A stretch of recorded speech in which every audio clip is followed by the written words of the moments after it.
Episode 5. The First Galaxies. Welcome to class. The first stars had ignited. But stars alone do not make a structured universe. Something larger was organizing them. Dark matter had already begun clumping together long before most stars formed.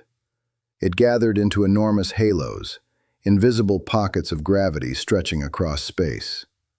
You cannot see dark matter directly, but its gravitational pull created the scaffolding of the universe. Think of it as the hidden foundation of a city.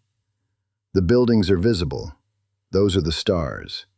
But the underground framework is what holds everything together. Gas, mostly hydrogen and helium, fell into these dark matter halos.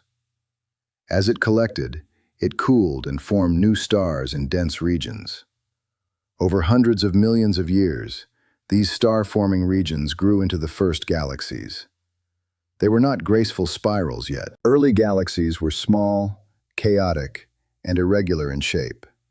Gravity was constantly pulling them apart and merging them together. They had not yet had time to settle into stable, rotating disks. Inside these early galaxies, something critical was happening. Stars lived and died. Massive stars exploded as supernovae. Their debris enriched the surrounding gas with heavier elements.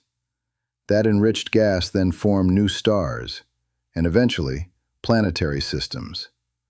This cycle, star, explosion, new star, slowly increased the universe's chemical complexity. Galaxies did not remain isolated.